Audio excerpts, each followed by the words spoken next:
Imagine this. Wall Street bankers clink champagne glasses as another round of tax cuts swell their portfolios. And down the street at Walmart, a family notices the TV they plan to buy is $50 more expensive than last month. Now, before we go deeper, if you're into stories like this about money, power, and how the system really works, take a second to like the video and subscribe, because what we're about to unpack isn't obvious at first glance.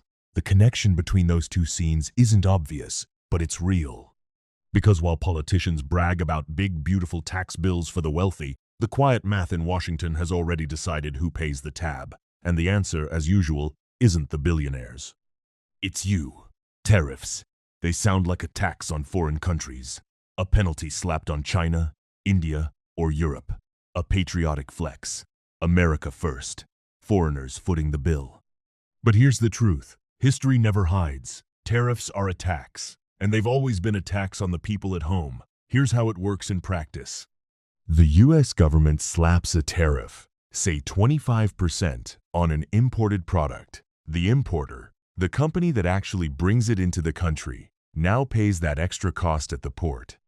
But businesses don't just swallow new costs. They pass them on, either by raising prices on the shelf or cutting corners elsewhere. That's why a tariff doesn't stay in customs paperwork. It ends up on your receipt at Walmart. It's invisible, but it's real. In the 19th century, before income taxes even existed, the U.S. government ran almost entirely on tariffs. Washington didn't collect much from the rich. It collected from import duties on things like fabric, tools, and tea. And who paid those tariffs? Not the merchants in London or Paris. It was American farmers, workers, and households. Tariffs were regressive by design, quietly taking a bigger bite from the poor than the rich. That's the trick. Tariffs look like a foreign punishment, but function as a domestic tax. And today, that trick has been dusted off and dressed up as populism. Let's strip it bare. In 2025, tariffs poured more than $100 billion into U.S. coffers in just 9 months. That's nearly 5% of all federal revenue. A staggering jump for a policy that until recently barely cracked 2%. It sounds like a victory. Money rolling in without raising income taxes. But what Washington doesn't tell you is where that money came from. Not Beijing, not Mexico City. It came from you, through higher prices on PlayStations, furniture, leather goods, even shipping charges on the smallest international packages. The receipts don't lie. Sony hiked the PlayStation price in the US by $50. A simple couch costs more because of a national security tariff investigation. Indian leather exporters are scrambling to disguise their products as European just to survive. And Walmart, every shelf reflects this new hidden tax. The Treasury wins. Wall Street keeps its tax breaks. And ordinary people cover the spread. But tariffs are only half the story. The other half, the reason those tariffs exist at this scale, lies in the glittering promise Trump made and remade. The big, beautiful tax cut. That's where we turn next. Back in 2017, Trump signed his first big, beautiful tax bill, formerly the Tax Cuts and Jobs Act, TCJA.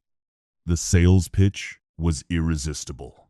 Lower taxes, more jobs, money back in your pocket. But behind the slogans, the math was clear. Corporate tax rates dropped from 35% to 21%, and the wealthiest households kept billions. For ordinary Americans, the benefits were far thinner. A temporary credit here, a small rate cut there, and here's the catch. Those modest middle-class cuts were designed to expire, while the corporate cuts were permanent. The cost? A federal deficit that ballooned by over $1 trillion. Now, a deficit is simply the gap between what the government spends and what it collects. And when you cut revenue without cutting spending, you're digging a hole. Fast forward to 2025. Another big, beautiful bill. This time, the cuts went even further for corporations and high-net-worth individuals. But politicians can't exactly walk up to voters and say, "We gave billionaires a raise and now you'll have to cover it." so they needed a cover. Enter tariffs. Tariffs become the magician's trick. Money flowing into the treasury without calling it a tax hike. It's the oldest sleight of hand in politics. History offers sharp parallels. In Britain, the Corn Laws kept bread prices artificially high to protect landowners. In 1773, Britain thought a tax on tea was a minor levy. To American colonists, it symbolized taxation without representation. The Boston Tea Party proved how a simple tariff could ignite revolution, or take the Smoot-Hawley tariff of 1,930. Washington promised it would protect American jobs. Instead, it triggered global retaliation. World trade collapsed by 2/3. The Great Depression deepened. Tariffs didn't save workers. They crushed them. The story today is no different. PlayStations go up $50. Furniture and clothing creep higher. Even the cheapest international packages now come with new fees. Together they form a quiet, regressive tax. The winners are obvious: corporations and the wealthy. The losers are everyone else. From Wall Street's boardrooms to Walmart's aisles, the line of who pays runs straight through the middle class.